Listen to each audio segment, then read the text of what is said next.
In Colossians 1:12 through 17, it says a whole lot, and it goes from talking about how much God has done for us, and then it moves into how awesome God is.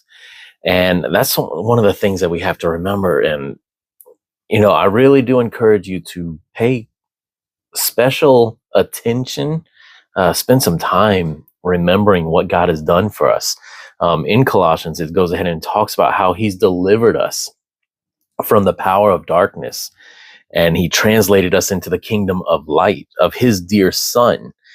I mean, we have redemption through His blood. And I mean, and in the very first verse, in verse 12, it says, He made us meet to be partakers of the inheritance of the saints in light.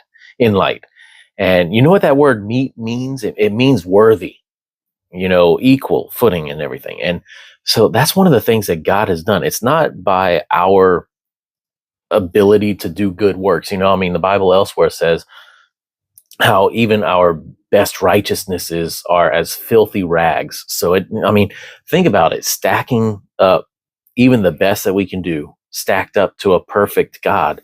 Uh, it's going to be like filthy rags at best.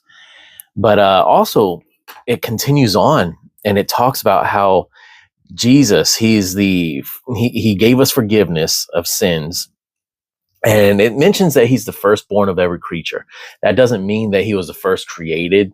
Okay, what it's talking about, that word firstborn, it just means that He's the top of the top, the very most important.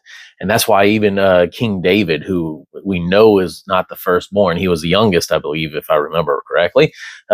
And yet he was called the firstborn because it was importance, not necessarily birthright. So just to make sure to clear that up, just in case of those who come along and say, try to say that Jesus is created and all that stuff.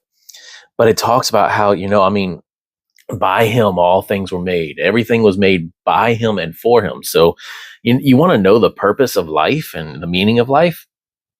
It's to serve God. It's to have a relationship with God. You have purpose, and Jesus is the way to fulfill that purpose by getting back in a good relationship, a true relationship with God the Father, your Creator.